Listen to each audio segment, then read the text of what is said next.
Take two. Hi, I'm Stacia. I am your hostess for the Potluck pandemic.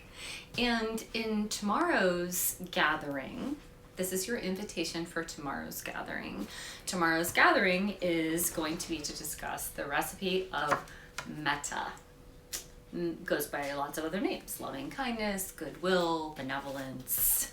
Have some other things that I've written on there. Friendliness, like a general friendliness, a universal love. And it's an interesting recipe because not only is it a recipe, it's also a method, it's also an ingredient, it's also a universal element, sort of like the carbon of cooking and mindfulness and interbeing. And it is also truly who we really are. So is that a lot for us to chew on for tomorrow? We won't get to everything, but I will say this. It is also said that one of the qualities of Metta, and there's a beautiful book called Loving Kindness, The Revolutionary Art of Happiness by Sharon Salzberg, who is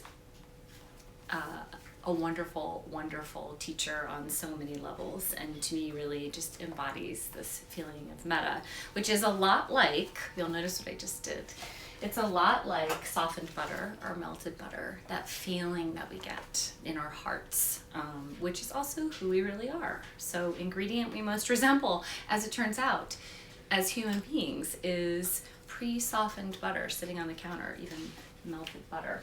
How wonderful is that? But I digress.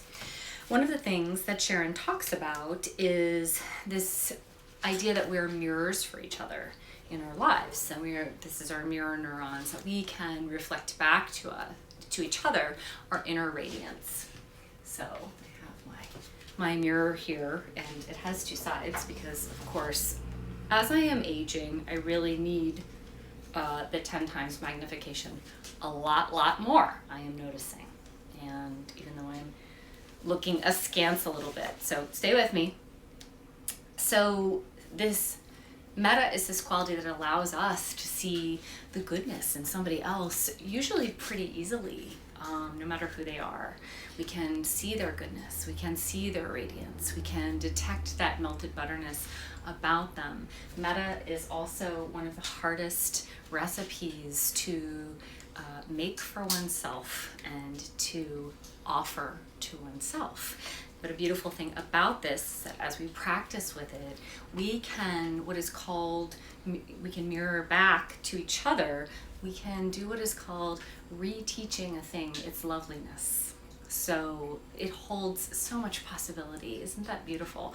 Reteaching a thing its loveliness, its own loveliness.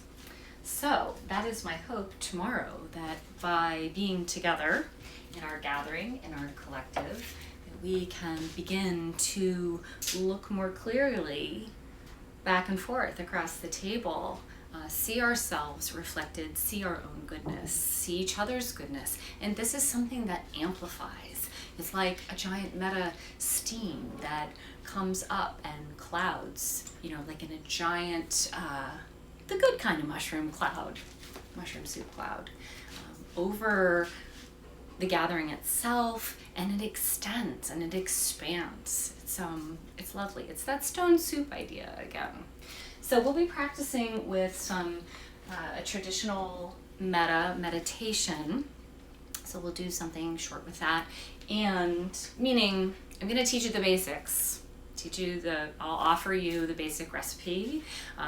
Sort of a traditional type of recipe for Metta that we offer to others, to benefactors, to those we consider to be thorny, to ourselves and to the whole wide world.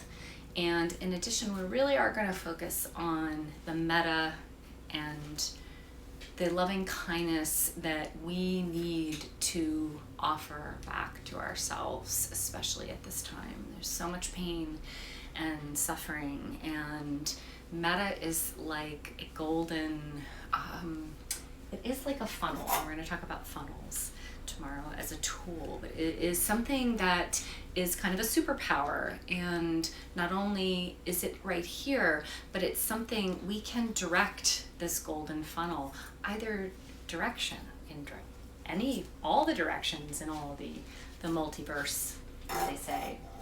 So tomorrow, that's a lot of things. So come, bring your dish towel. You never know when you might need it. And please join me.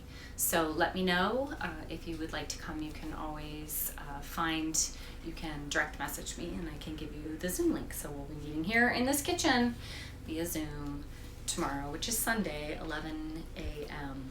Eastern time, probably for about an hour or so. So we'll see. Okay, many blessings.